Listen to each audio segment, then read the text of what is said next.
Hello students, mega mind studies के YouTube channel में आपका स्वागत है। आज हम क्लास 10th रियल नंबर्स का एक मोस्ट आईएमपी क्वेश्चन करने वाले हैं। क्वेश्चन है प्रूव डेट √2 इज इरेशनल। ठीक है, हमें √2, √3, √5 इसको इरेशनल प्रूफ करना है। ठीक है, तो मैं फर्स्ट क्वेश्चन सॉल्व करवा रहा हूँ, √2 इज इरेशनल। इस टाइप के क्वेश्चंस को सॉल्व करने के लिए जो हम मेथड यूज करने वाले हैं उस मेथड का नाम है कॉन्ट्राडिक्शन मेथड। ठीक है, कॉन्ट्राडिक्शन मेथड्स में जनरली क्या करते हैं कि जो भी क्वेश्चंस में रिजल्ट गिवन रहता है हम उसको स्टार्टिंग में सपोज कर लेते हैं कि given result is not true. ठीक है, और साथ में हम सपोज कर लेते हैं कि उसका नेगेशन ट्रू होगा।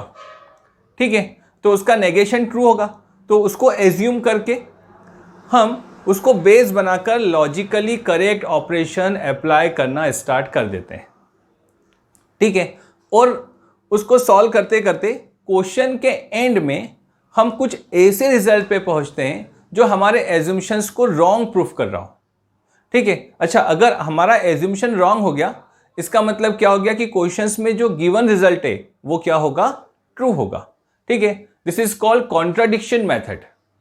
ठीक है, तो उसी का हम यूज कर रहे हैं। तो हमें क्वेश्चन में प्रूफ करना है प्रूव डेट √2 इज इरेशनल। तो इसका कॉन्ट्राडिक्ट करें तो हमने सपोज किया लेट √2 इज रैशनल। ठीक है, अच्छा, अगर रैशनल है तो हम उसको कौन से फॉर्म में नोट कर सकते हैं, P/Q। तो वही किया and it's simplest form √2 equal to P/Q and Q is not equal to 0। ठीक है, and P and Q are को प्राइम। ठीक है, P एंड Q आर को प्राइम। अच्छा, को प्राइम से क्या मतलब है हमारा कि जहां पर इन नंबर्स में कोई 1 के अलावा कोई और कॉमन प्राइम नंबर्स हुए तो वो वहां पर क्या होगा, को प्राइम होगा। नहीं हुए, ठीक है, पर हमने को प्राइम सपोज कर लिया, मतलब P और Q में 1 के अलावा कोई दूसरा कॉमन प्राइम नंबर्स या प्राइम फैक्टर्स नहीं है। ठीक है, तो हमें यह प्रूफ करना है कि इसको कॉन्ट्राडिक्ट करना है, तब हमें यही प्रूफ करेंगे कि नहीं P और Q में कोई कॉमन प्राइम है 1 के अलावा। हम यही बात अब क्या करेंगे, प्रूफ करेंगे। ठीक है, तो एक काम करते हैं, बोथ साइड स्क्वायर कर देते हैं। अच्छा, स्क्वायर करोगे तो इसका 2, इसका स्क्वायर करोगे तो ये तो हो जाएगा P²/Q²। क्या किया अपन ने, स्क्वायरिंग बोथ साइड। ठीक है, बोथ साइड क्या किया अपन ने, स्क्वायर कर दिया।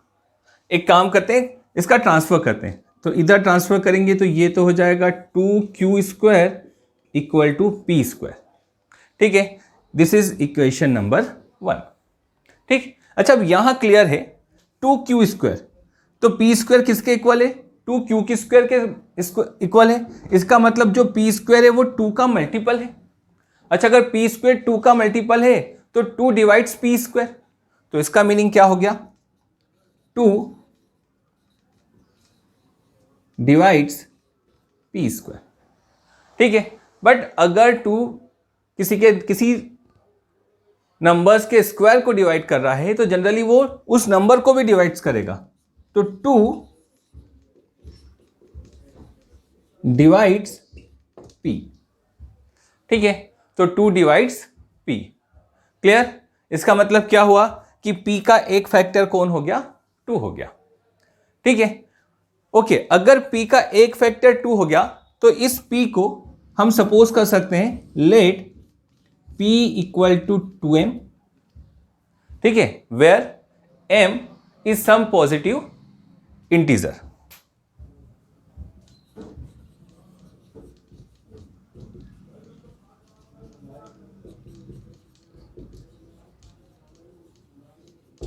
ठीक है, where m is any positive integer.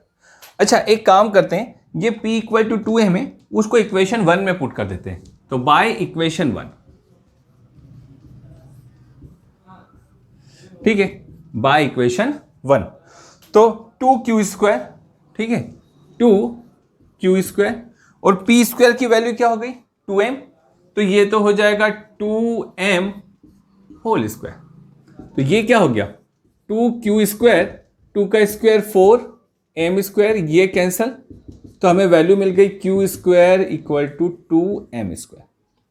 Clear, अब फिर यहां पे फिर से क्लियर है कि Q² is multiple of 2m² है ना, तो 2 का मल्टीपल है।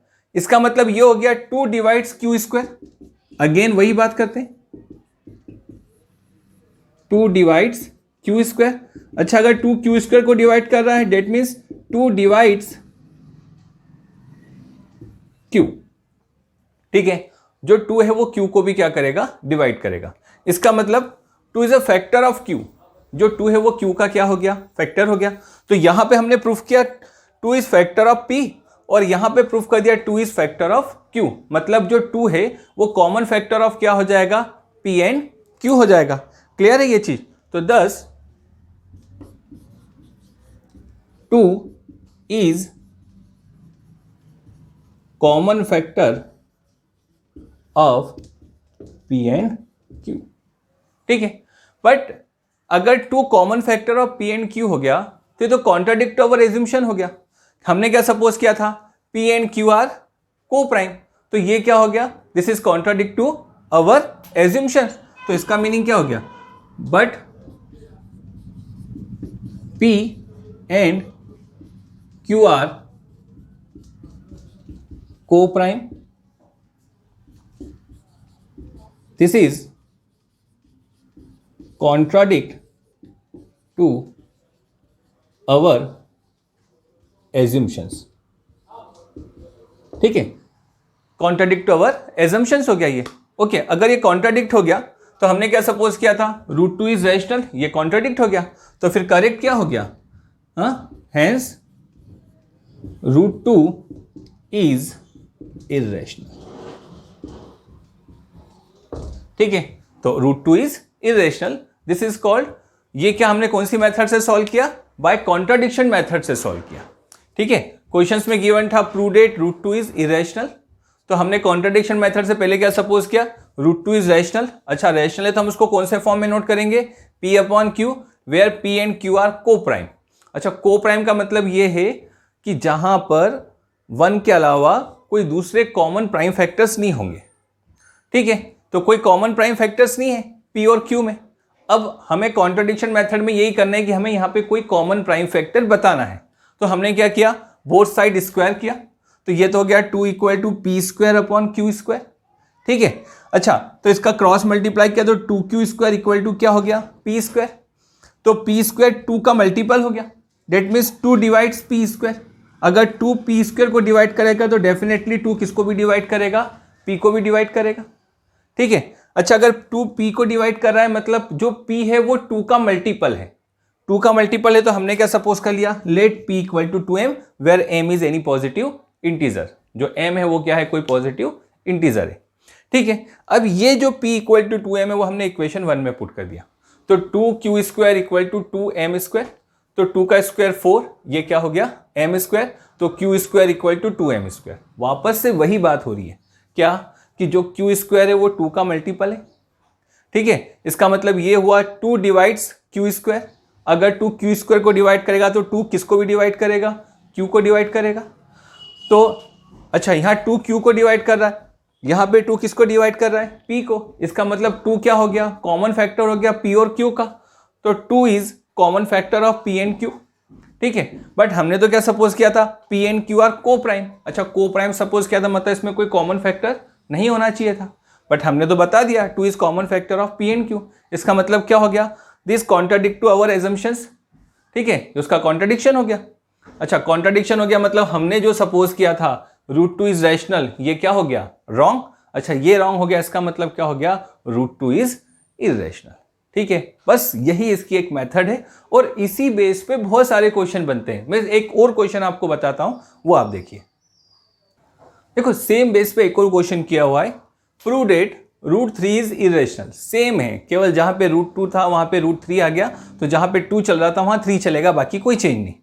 तो सपोज कर लिया let √3 is rational and it's simplest form √3 equal to p upon q। वही कंडीशन है, where q is not equal to 0 and p and q are को प्राइम।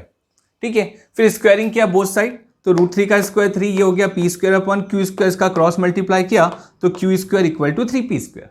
वापस से वही, q स्क्वायर 3p स्क्वायर का मल्टीपल हो गया, यहां जाएगा p square equal to 3q square. तो जो p स्क्वायर है वो 3q स्क्वायर का मल्टीपल हो गया। ठीक है, इसका मतलब क्या हो गया, 3 डिवाइड्स पी स्क्वायर। अच्छा, अगर किसी स्क्वायर को 3 डिवाइड करे मतलब उस नंबर को भी 3 डिवाइड करेगा, तो 3 डिवाइड्स पी। अच्छा, अगर 3 पी को 3 डिवाइड्स कर रहा है मतलब जो पी है वो 3 का मल्टीपल होगा, तो वापस से हमने क्या सपोज कर लिया 3m, where m is any positive integer. ये p इक्वल टू 3m वापस इक्वेशन नंबर 1 में पुट कर दिया, तो Q square 3q square equal to 3m square. ठीक है, तो 3q स्क्वायर, 3 का स्क्वायर क्या हो जाएगा 9, m स्क्वायर, अगेन 3 से 3 कैंसिल, तो q square equal to 3m square. वापस से वही बात, जो q स्क्वायर है वो 3 का मल्टीपल है, इसका मतलब 3 डिवाइड्स q स्क्वायर, तो 3 डिवाइड्स q। ठीक है, तो इसका मतलब 3 divides p and 3 divides q, मतलब 3 क्या हो गया common factor of p and q। But ये तो क्या हो गया कॉन्ट्रडिक्शन टू अवर एज्यूम्शंस हो गया। ठीक है, hence √3 is irrational. Same question चला, कोई चेंज नहीं आया। अच्छा, अगर इसकी प्लेस पे √5 इज इरेशनल होता तो कुछ नहीं करना है, जहां जहां पे 3 था वहां पे क्या करना है 5 करना है। क्लियर है, मतलब यहां 3 की प्लेस पे क्या पुट कर दूंगा 5, यहां पे 5, यहां पे क्या हो जाएगा 5, तो स्क्वायर करेंगे तो 5, ओके ये 5, तो P square equal to 5q square, मतलब पी स्क्वायर 5 का मल्टीपल हो गया, तो 5 डिवाइड्स पी स्क्वायर, तो 5 डिवाइड्स पी। अच्छा, 5 डिवाइड्स पी मतलब पी किसका मल्टीपल होगा 5 का मल्टीपल होगा, तो यहां पे 5 पुट कर दिया। ठीक है, तो p इक्वल टू 5m कहाँ पुट कर दोगे इक्वेशन 1 में, तो ठीक है यहाँ पे ये 5 आ गया, ये 5 हो गया। 5 का स्क्वायर कितना होगा 25, तो ये 25, ये 5 से 5 कैंसिल 5 टाइम्स, तो ये क्या हो जाएगा 5m स्क्वायर। वापस वही q स्क्वायर 5m स्क्वायर मतलब 5 का मल्टीपल है, तो 5 डिवाइड्स q स्क्वायर, तो 5 डिवाइड्स q, तो 5 is a common factor of p and q, but p and q are को प्राइम, तो this is contradict to our assumptions, hence √5 is irrational। ठीक है, सेम क्वेश्चन चला पूरा की पूरा। क्लियर है। अच्छा, इसको जनरल फॉर्म में बना देता हूं मैं, सपोज कर लेता हूं यहां पे कोई n ले लेता हूं। ठीक है, तो n के लिए सॉल्व कर देते हैं, where n is prime numbers, किसी भी प्राइम्स के लिए कर देना फिर ये। ठीक है, जो भी यूज करोगे, तो यहां पे क्या पुट करोगे n, यहां पे भी n, यहां पे भी क्या होगा n, ये क्या हो जाएगा n, यहां पे भी n, और यहां पे भी क्या हो जाएगा n हो जाएगा। ठीक है, बस यही n आप कहां पुट करोगे इक्वेशन 1 में, तो इक्वेशन 1 में पुट करना है, तो ये n यहां पे हो जाएगा n इंटू n स्क्वायर, ये n से n कैंसल, तो ये बच गया nm। ठीक है, तो n divides q square, n divides q, thus n is a common factor of p and q, but p and q are को प्राइम, तो this is contradict to our assumptions, तो हेंस √8 इज इरेशनल। ठीक है, तो n की place पे कोई भी नंबर आए, 7 आए तो 7 के लिए सॉल्व कर देना, 11 आए तो 11 के लिए सॉल्व कर देना। ठीक है, क्लियर है। तो मोस्ट आईएमपी क्वेश्चन है, जनरली सीबीएसई एग्जाम्स में पूछा जाता है, तो आप लोग इसको अच्छे से करिएगा। ठीक है, कॉन्ट्रडिक्शन मेथड से सॉल्व किया है, बिल्कुल टफ नहीं है। इसी टाइप का एक और क्वेश्चन है जो मैं आपको नेक्स्ट लेक्चर में बताऊंगा। ठीक है, थैंक यू।